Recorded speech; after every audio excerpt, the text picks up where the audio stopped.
How many discounts does USAA Auto Insurance offer? Too many to say here. Multi-vehicle discount, safe driver discount, new vehicle discount, storage discount, legacy. How many discounts will you stack up? Visit USAA.com/auto discounts. Restrictions apply. With a major selection of the looks your kiddos love starting at just $4 in the Walmart app, a new school year means a stylish new them. Who knew? Find skater skirts and Crocs that say, I'm casual but cool. Sparkly sneakers that say, it's my classroom, you're just learning in it. And preppy polos that say, I'm the teacher's pet, even if they're mommy's menace at home.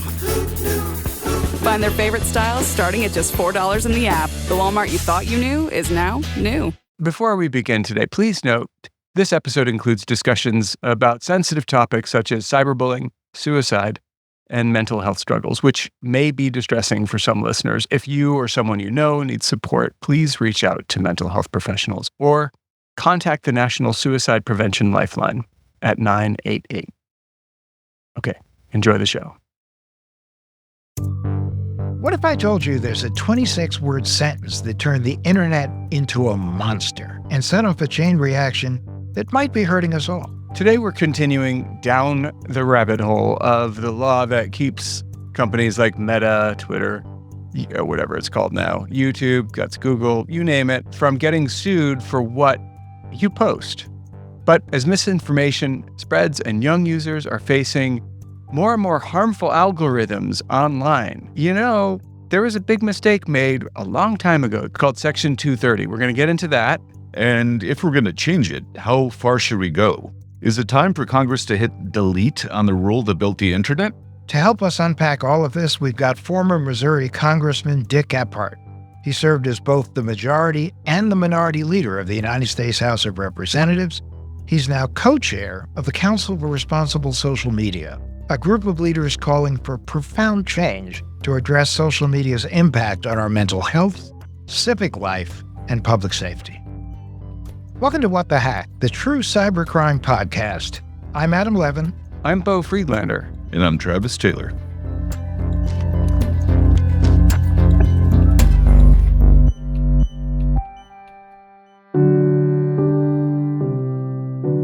Our guest today is former Congressman Dick Gephardt, co-chair of the Council for Responsible Social Media and a member of Issue One, a cross-partisan group advocating for a stronger democracy and more responsible big tech.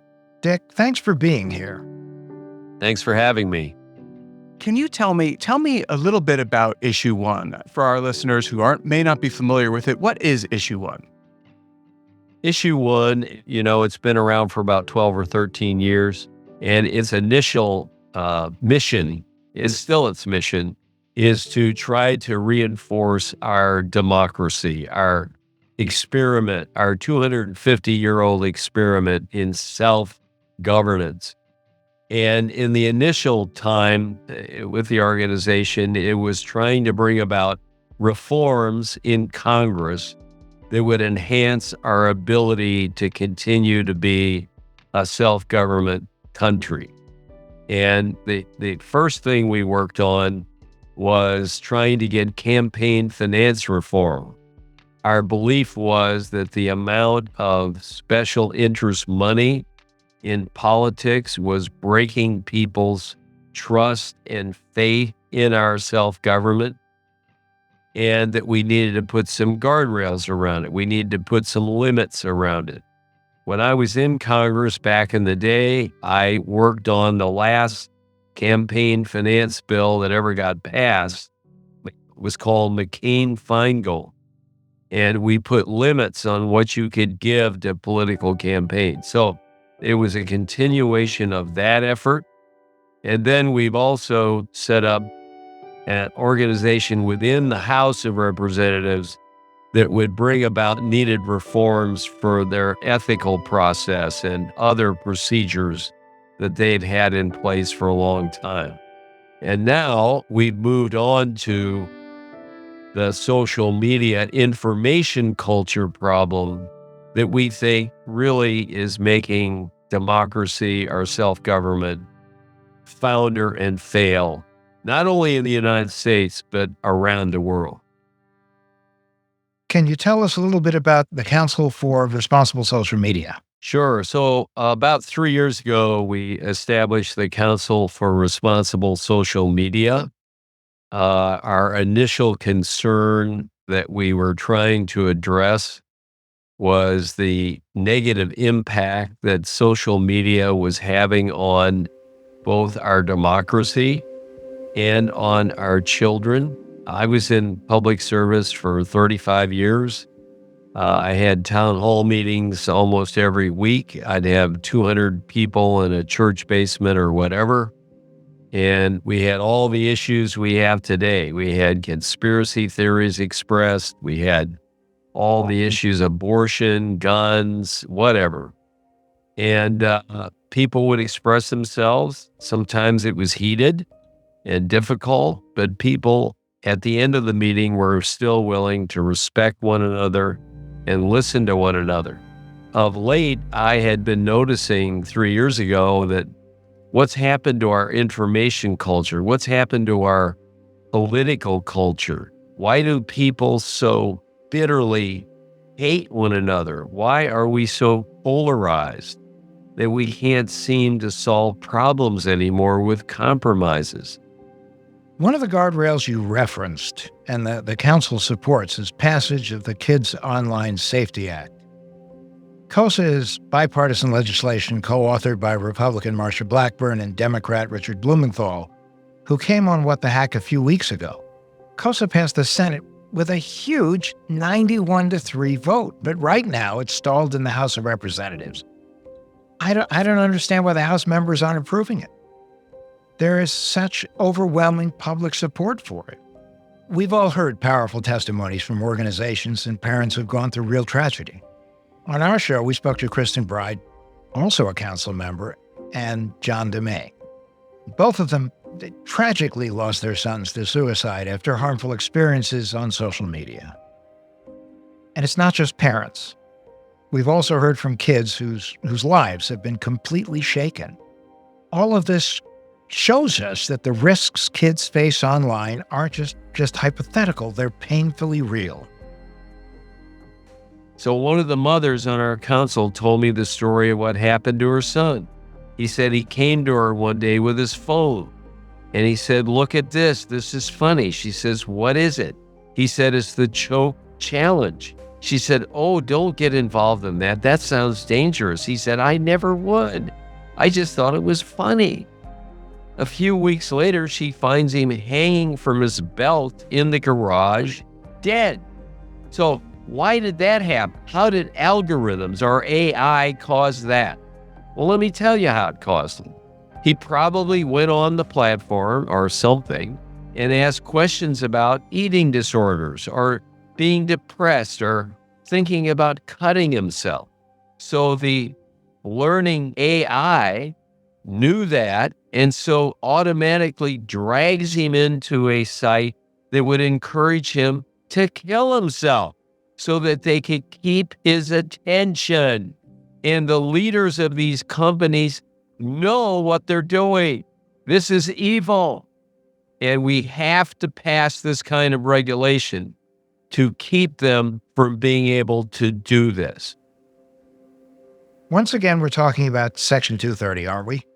I know it was meant to encourage free expression by letting these online platforms host content without getting sued over every single post. Yeah, I mean, it sounded like a good idea at the time. People often compare it to phone companies not being responsible for what people say over the phone. But unlike phones, social media algorithms actively promote and amplify content. And that's where things get tricky. But that's it, isn't it? I mean, if you remember one thing today, it's this. Algorithms shouldn't fall under the protections of Section 230 because it's not about a company simply hosting content. They're actively choosing and promoting what the content is that we see. I don't like anymore the name algorithm. I prefer to call it AI, which is what it is. It's just early AI, if you will. And so when you're on the platform, if I'm a user, they follow all of my information. They know everything about me. They know what products I'm buying. They know who I love. They know who I talk to. They know where I'm going. They know everything. They scrape my data every day. And that data is then used, and don't ask me to explain how it works. It's turned into a learning machine. So they know what I'm interested in, what rings my bell, what really gets me going. And so then they boost to me, pump to me, amplify to me information that will keep me angry, anxious, and upset.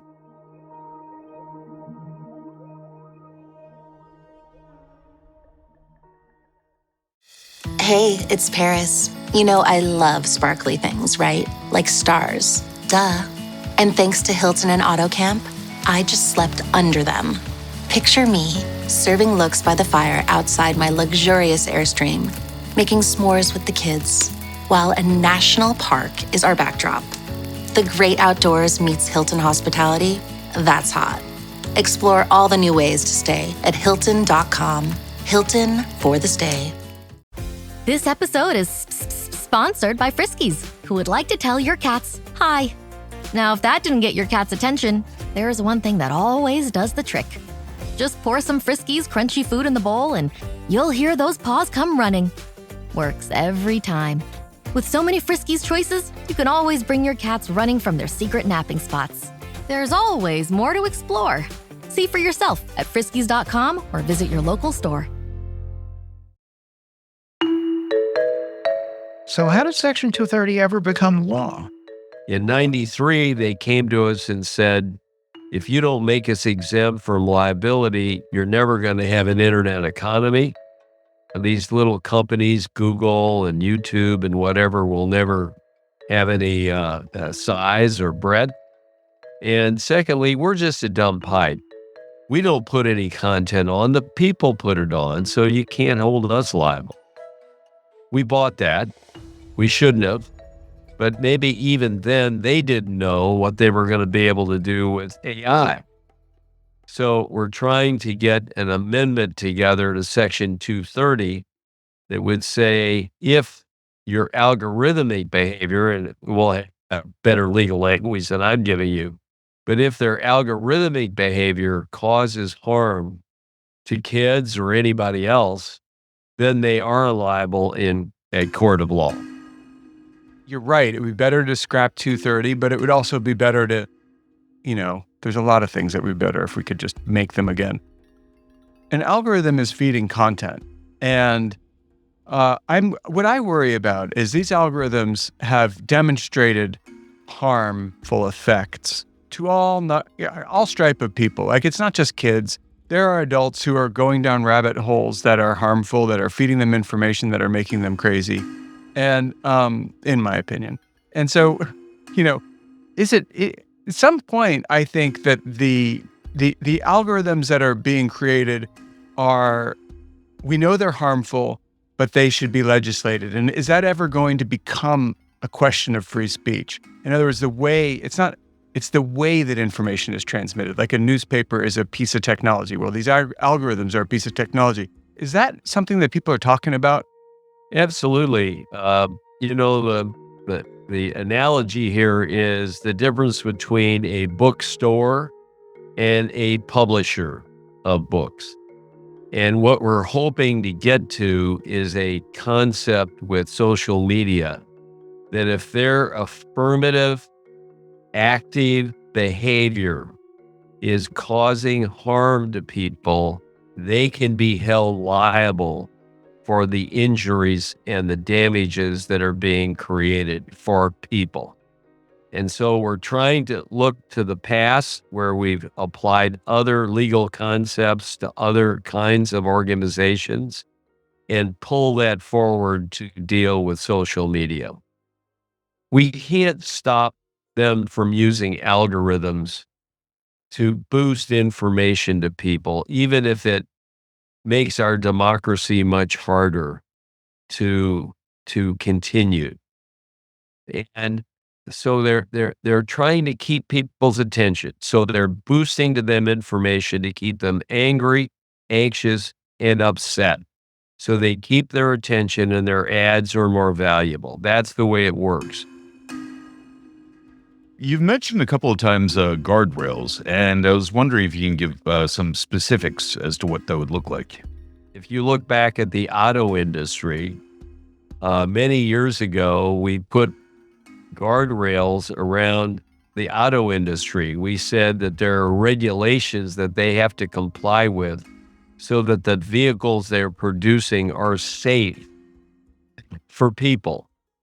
And then later we put on regulations for clean air so that when they made their automobile, it had to produce less pollution to the air. All that has worked. And over time, we've had a healthy relationship between the companies and the government so that the regulation works for everybody's interest. That's where we need to go with social media. They will resist it at the outset, as they are right now, just like the car companies did when we tried to impose regulation on them.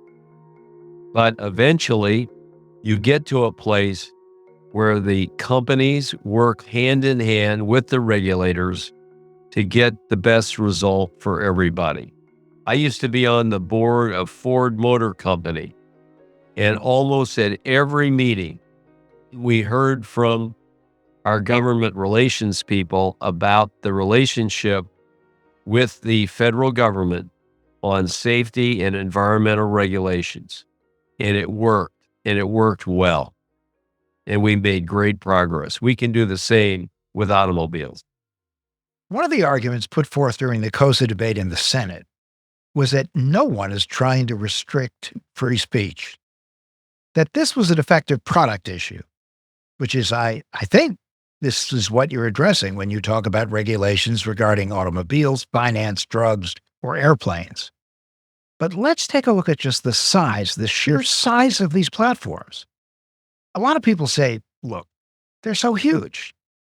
It's going to make it almost impossible to do the kind of traditional oversight that we're used to. One solution a number of people have talked about is to simply break up big tech. In your opinion, could that solve the Section 230 problem? Not alone, it won't. That may be a meritorious idea on its own, and right now the federal government is involved in a big antitrust case with Google. I believe in antitrust legislation. I believe it should be applied and exerted. But that is not going to solve all the problems we've got. Again, it's going to take both that and government regulation and the private sector producing a safer, better product for people to choose.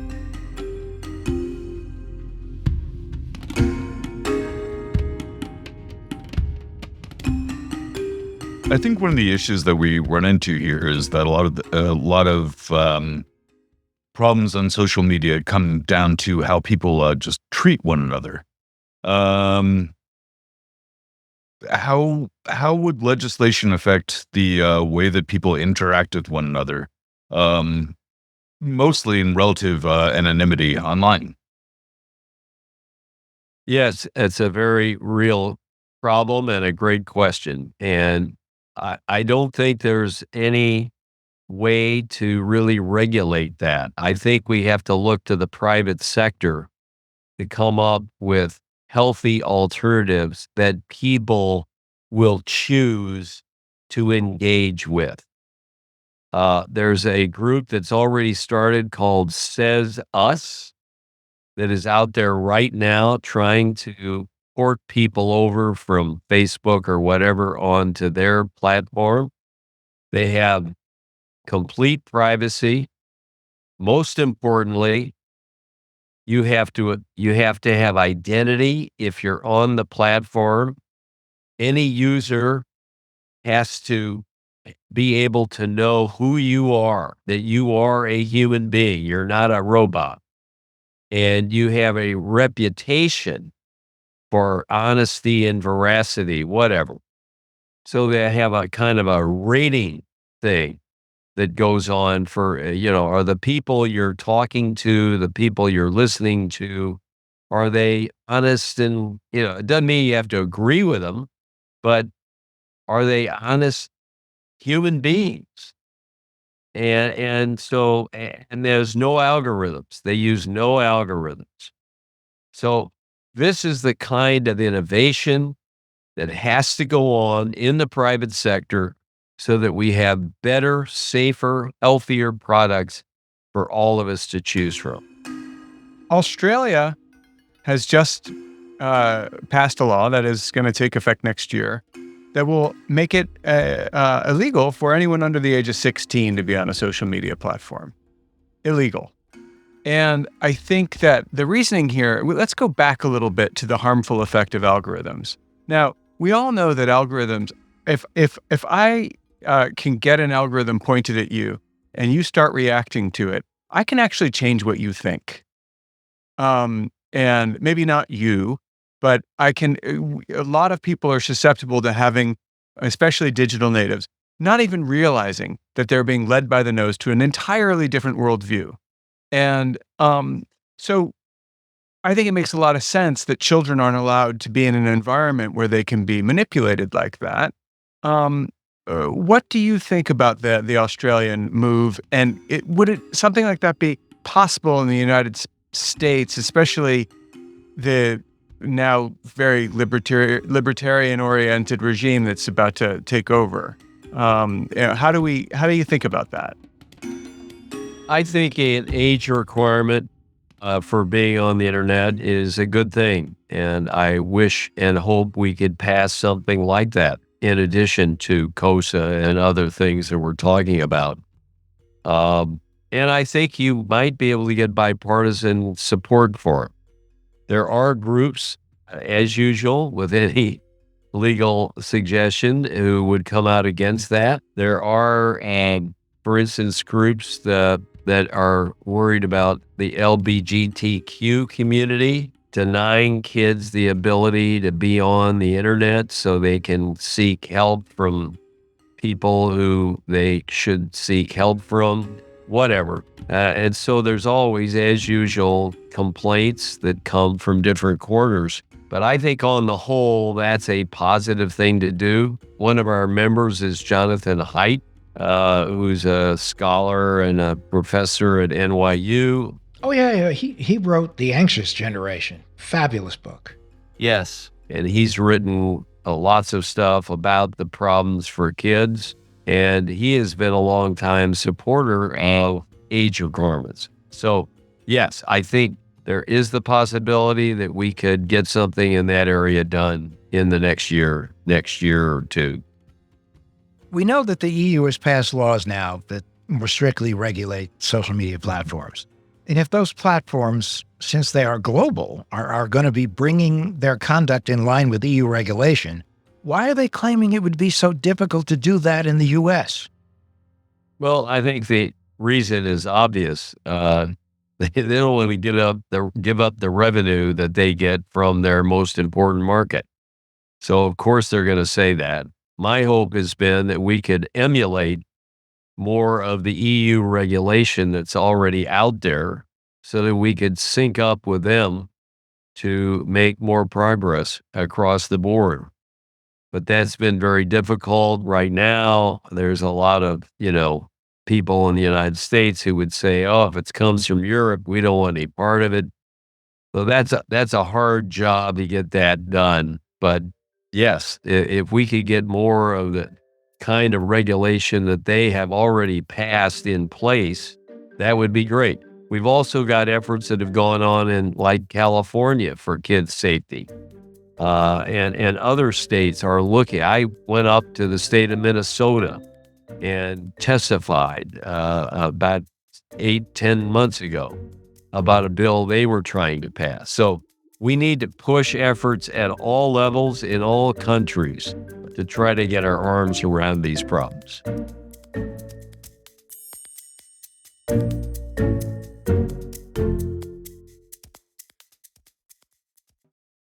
This episode is brought to you by Nespresso Virtuo Coffee Machines. Ready to enjoy the bold flavors of barista-quality Nespresso iced coffee at home? Simply fill a glass with ice and press the brew button on your Virtuo Pop machine to enjoy rich double espressos roasted to stand up even when chilled. Refreshingly bold iced coffee. Refreshingly easy to make at home. Visit Nespresso.com to shop now. Hey, this is Bill Simmons from the Bill Simmons Podcast, here to help you make the most of your summer with Michelob Ultra, a superior light beer worth playing for.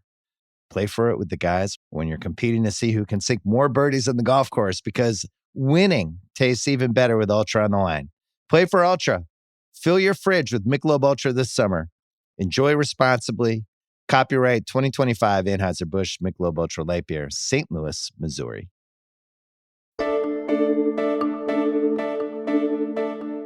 You know, I have on my own Instagram account, which I have one, I have my bio, which says, resisting algorithms telling me what I think, feel, and know one day at a time. Aspiring optimist. Now, the reason I have that there is because I am so sick. I am as angry as you are about this evil AI, is as easiest just to say that. You know, that there's this human, you know, it's I feel like we're at Los Alamos again, but right now we're not trying to rearrange atoms, we're trying to rearrange this human psyche in a way that is just as catastrophic for people. And so you're having, it's not just kids, it is not just children. You are having really toxic ideas or you know, get out there and infiltrate, and people go down those rabbit holes. And you're also having industries like industries that maybe do something for your home, but they inspire fear to get you to do it. And they will create content after content after content that will just get you to the point where you have to pull the trigger. You got to do it. And you're going to call them. And guess what? They cost $10,000 or $20,000 or $100,000. They're causing major harm. It exists on the level of scam, except it's not a scam because we don't have any laws against it, because we don't have anonymity online. If we had anonymity online, I could look something up and the next day I wouldn't get retargeted. Well, Beau, you've talked about the fact that there are these companies out there that essentially create the disease and then march into town with the cure. It just becomes like, where does marketing begin and information end? And I think that one of the ways that we can, if the algorithms really favored content that was known to be good and known to be true, that would be great. But that's not what it does. It favors information that is known to be clicky, that is known to make people look at the next thing. If social media companies were liable for their content, or, I mean, from my point of view, I think more nuanced would be if they were liable for their algorithms, for their AI. Would that be possible? Is there some world in which that could exist? Yes, I think there is. And as I said, we're working very hard. We have a whole group of 20 people, the best legal experts on the internet, on information that has ever been put together. And we are drawing the best possible piece of legislation we can put together. It will be totally bipartisan. And then we're going to put a whole media effort after it to promote it, to explain it to the public so that we can build the support they're going to need in Congress to do that. But I want to go back to what you were just talking about, because I think you really got to the point. In my humble opinion, the internet and the way social media has co-opted it and the way AI is developing, and we must remember AI is its earliest moments. we haven't even seen what it's going to be. I want to recommend to all of you a new book that's just come out by Yuval Harari. The name of it is Nexus. He's a historian, and I've got the book right here. On the front of the book, it says A Brief History of Information Networks from the Stone Age to AI. And on the back of the book, he says, stories brought us together. Books spread our ideas and our mythologies. The internet promised infinite knowledge. The algorithm learned our secrets and then turned us against one another. What will the AI do? In his view, and I agree I've read the book. I think it's the most important book in the world today. He believes, and I believe, that AI and where we are and where we've come from with social media is the most interesting, but the most dangerous development in the history of the world. This makes the printing press, and he goes into great detail about what happened after the printing press. It makes this invention the most dangerous invention that could bring about the end of humanity. And when people, talk about AI causing the end of humanity, you get, people say, well, you're crazy. What are you talking about? How would that happen? Well, if you really think about it, step back and look at it, that's where we are. And that's what we have to worry about. That's why we got to regulate what we've already got and then figure out what the heck we're going to do with what's coming, and then get private sector alternatives out there for people that want a better, healthier, safer, more effective product. It says us, and there are others that are coming along. When they talk about, people say, well, I want AI. I want their algorithms, because if I'm looking for a new pair of athletic shoes, I want all the alternatives in front of me. So in says us, you can use intentionality. So you can say what you want to hear about and what you don't want to hear about. And again, there can't be robots. It has to be a human being. You have to have an identity. You have to have a VIN number on these kind of platforms. So a lot of work is going on. It took a lot of creativity and innovation to create the internet. We just put it out there, and now it's been grabbed for fun and profit, and we need to bring it back under better control. If reducing harm means reducing engagement, which by extension means reducing profit, do you think that these companies will ever be motivated to make meaningful change on their own? They have to be forced to do that. I'm sure the auto companies, when we brought in regulation back in the day, said, oh, if you do this, we're not going to have enough. We can't make any money. We can't make that. Have all these requirements on how to make cars safe. I remember back in the day, even when I was in Congress, the auto companies complained about catalytic inverters. They said, oh, this costs too much money. We can't do this.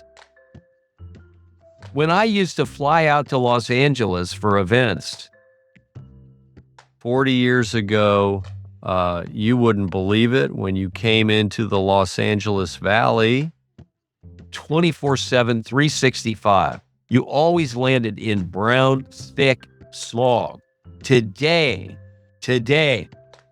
with 4 times the number of automobiles and trucks in the Los Angeles Valley, there's never a day of brown smog. Regulation works. It will work with this.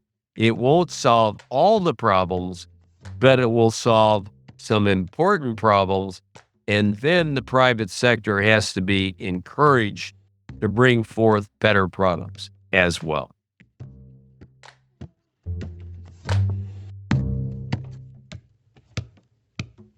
If you could make one change to Section 230, what would it be?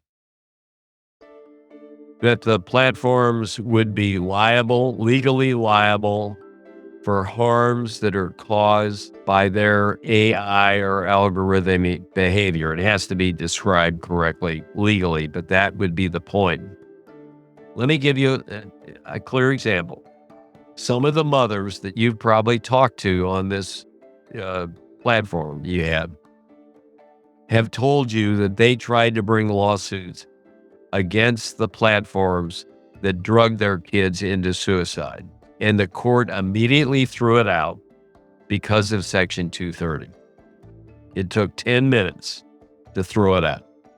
That has to stop. They have to be liable for dragging these kids into suicide. Before we leave here today, where can people go to learn more about Issue 1 or the Council for Responsible Social Media? We have a website, Council for Responsible Social Media, and there's also a website for Issue 1. So either one will get you to the right place. Congressman Gephardt, we can't thank you enough for sharing your insights with us today. This has been enlightening, to say the least. I think the main takeaway here is that the future of the internet and our relationship with it depends on the decisions we make today. Thank you for all you're doing to make sure these decisions are the right ones. Thank you very much, and thank you for doing what you're doing to get the message out that this work is going on and that it can succeed and it needs to do even better now and in the future. Thank you very much. Thanks. It's been an honor. Thank you.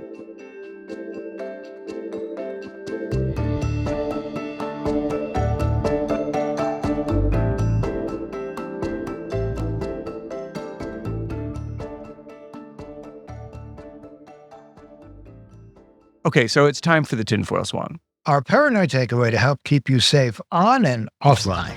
Okay, so here we are. There is a new president going to be sworn in January, and he's tapped Elon Musk to lead a government efficiency commission. And honestly, I can't help but worry about what that could mean for cybersecurity. When I hear government efficiency, I hear cutting spending. But before we get to budget cuts, we're actually in a really dangerous window right now, in the weeks between Election Day and the inauguration. Well, we saw it in 2020, and experts are saying we should expect the same or worse this time. Social media, news feeds, they're already filling up with rumors, misleading videos. Bad actors are primed to take advantage of every key date in the process, from now until swearing in, just to stir up doubt and division. So we have mis and disinformation to worry about today and cuts to cybersecurity to worry about tomorrow.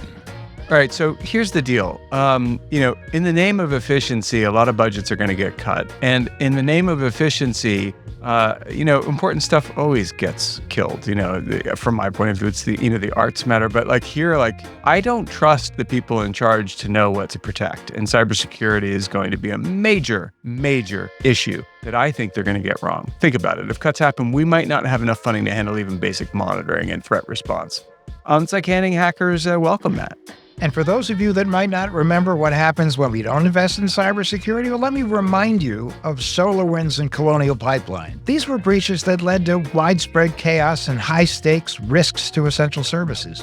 Less funding means fewer people, less monitoring, and more room for these kinds of attacks to go unnoticed. So the big question is what we can do about any of this. The simplest thing is just to double check anything you see online. If it sounds really crazy, see if there are other sources that back it up.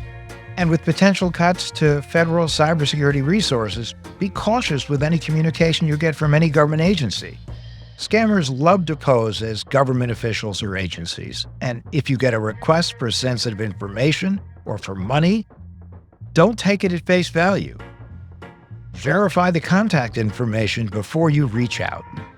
Look, it's really important just to stay updated on government announcements about security threats. Agencies like CISA often send alerts on high-impact risks. And it's also important to check out what local officials are doing for cybersecurity, because it's not all going on at the federal level. Many cities and states, they have resources, they have alerts. Get connected locally if you want updates and see if they offer any cyber awareness training or other resources you can use. The most important thing is stay informed, because what you don't know can really hurt you. And that's the Tinfoil Swan.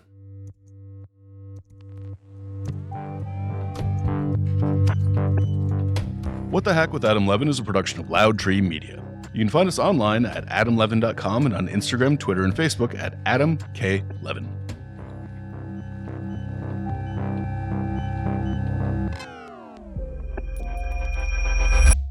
Loud Tree.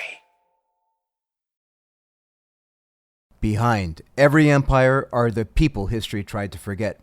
Lost Roman Heroes tells the stories of the remarkable characters who shaped Rome from its mythical beginnings to its final fall. Each episode blends armchair storytelling, sharp historical insight, and a bit of humor to bring these lost figures to life. From generals to scientists, from rebels to empresses, from priests to politicians, these lost Roman heroes have one thing in common. They stood up for civilization when the bad guys threatened, and in doing so, they changed the course of human history.